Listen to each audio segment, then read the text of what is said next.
What's up, family? This is your man, not your boy, Go Black to Africa.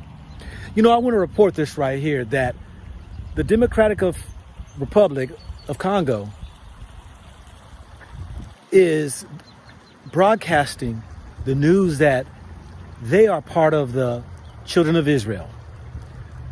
You know, this whole awakening is happening to where people are digging into the ancient writings, the scrolls, the scriptures, and seeing that this whole makeup of the punishment towards a people that you find that were the children of Israel are relating to Africans. Check this video out, and I want you to look at it in its entirety and see what you find to be truth so that you can be equipped with information of knowing the history beyond than what was told to you.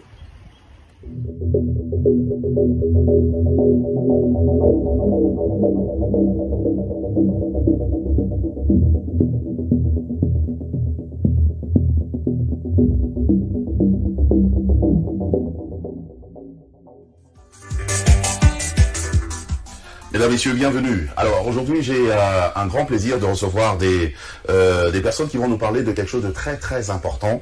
La chose, au fait, c'est une chose qu'on ignore concernant justement les Juifs, les Hébreux. Et le saviez-vous que les Juifs étaient des Noirs? Est-ce que vous le saviez? Enfin, on va essayer d'en parler aujourd'hui avec nos invités qui ont accepté notre invitation. Il s'agit bien sûr du docteur Aké Dieudonné. Bienvenue. Merci, bonjour. Bonjour, et nous avons aussi le docteur King Fortuné, avec qui on a parlé d'ailleurs depuis très très longtemps. On préparait cette émission.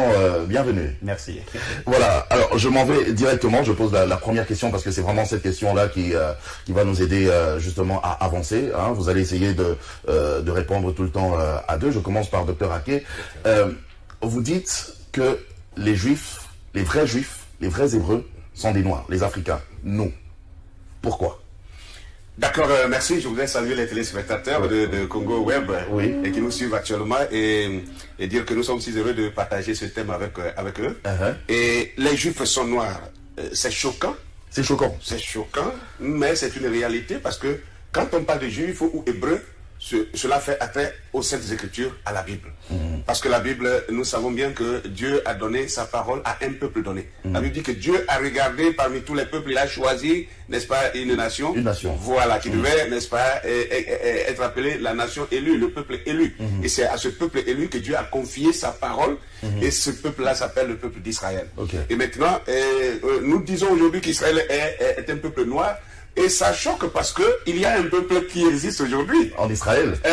Sur le territoire appelé Israël. Israël et qui n'est pas noir. Et qui n'est pas noir. Voilà. Et donc ça peut paraître scandaleux, mais nous voulons partir sur la base des Saintes Écritures parce que si Dieu a parlé de son peuple dans les Écritures, il a dû identifier ce peuple-là. Il a dû identifier ce peuple-là. Que disent justement les Saintes Écritures? Premièrement, il faut d'abord enlever l'obstacle qui fait l'écran dans la mémoire des gens actuellement, parce que dès qu'on dit que les Hébreux sont noirs ou les Juifs sont noirs, directement tout le monde tourne ses regards vers Israël, en Palestine, et on voit que ce sont des Blancs. Alors donc on se dit, mais qu'est-ce que ces gens-là racontent là? Est-ce que ce n'est pas des hérésies là? Alors nous allons voir dans Apocalypse chapitre 2, le verset 9, Apocalypse 2, verset 9, qui nous dit quelque chose de très clair et de très précis. Je connais ta tribulation et ta pauvreté, bien que tu sois riche, et les calomnies de la part de ceux qui se disent juifs et ne le sont pas, mais qui sont une synagogue de Satan. Ça, c'est terrible. Dieu est en train de nous prévenir qu'il y a un peuple qui allait se substituer au peuple élu et qui allait se faire passer pour des Juifs et qui ne seraient pas des Juifs. C'est une imposture, ça. C'est une imposture, mais qui sont une synagogue de Satan, c'est-à-dire des adorateurs de Satan. Une synagogue, c'est un endroit où les Juifs se rassemblent pour adorer. Mais Dieu précise que ce sera les gens de la synagogue de Satan. Ça, c'est terrible. Et nous devons faire attention à cela parce que, alors là, si on ne fait pas attention, on risque de prendre le faux pour le vrai. Et le vrai pour le faux, c'est ce qui a été fait d'ailleurs. D'ailleurs, encore, et après chapitre 3, 9 dit encore la même chose et enfonce la chose plus gravement. Et Apocalypse 3, 9 qui nous dit encore, voici, je te donne de ceux de la synagogue de Satan qui se disent juifs et ne le sont pas, mais qui mentent. Vous voyez le mot qui est utilisé par Dieu ici, qui mentent. Voici, je les ferai venir se prosterner à tes pieds et connaître que je t'ai aimé. Alors, Dieu dit, je te donne de ceux de la synagogue de Satan qui se disent juifs, mais qui ne le sont pas, mais qui mentent. Quand Dieu dit que quelqu'un ment, il faut bien peser ce mot-là. C'est grave. C'est très grave. Oui. Dans la Bible, Jésus a dit que celui qui est le père du mensonge, c'est Satan. C'est Satan. Donc ce peuple-là, Dieu l'a identifié comme étant le peuple de Satan. Voilà pourquoi ceux qui sont en Israël, d'abord à commencer par la langue qu'ils parlent, ce n'est pas l'hébreu, ils parlent le yiddish. Ça, ceux qui ne le savent pas, c'est de l'ignorance. Et le yiddish, c'est une langue germano-turque, mélangée des mots slaves. Okay. Deuxièmement, ces gens qui sont là-bas, ils se définissent comme étant des Ashkénazes, des Khazars et des Sepharas. Donc, quand on prend les gens comme les Ashkénazim ou les Ashkénazes, Ashkénaz, bibliquement, c'est le premier petit-fils de Japheth. Et quand on parle d'Israël ou des Sémites, ce sont les descendants de Sem. De Sem. Vous comprenez bien? Parmi les trois fils de Noé, d'Abraham découle Isaac, Jacob, les 12 tribus qui forment maintenant la nation d'Israël. Donc vous voyez que pour être juif, il faut être d'abord un sémite.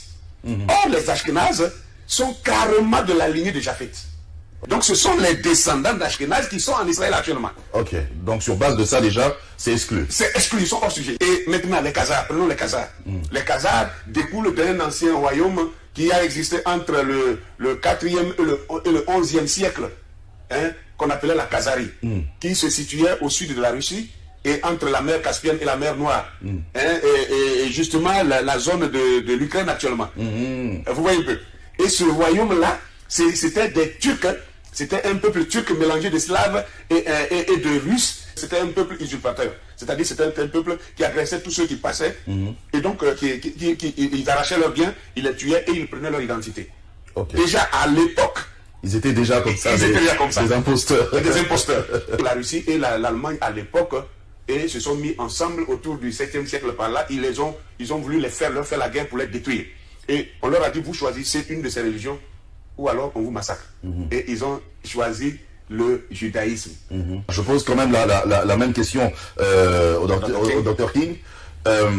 Allez, essayez de nous éclairer encore plus, de creuser encore plus, parce que le Dr Ake est parti déjà sur base de ce texte d'Apocalypse, et il nous a même parlé des enfants de Noé, il a même évoqué les 12 tribus d'Israël. Mais tout ça ne montre pas que le juif est mort. Oui.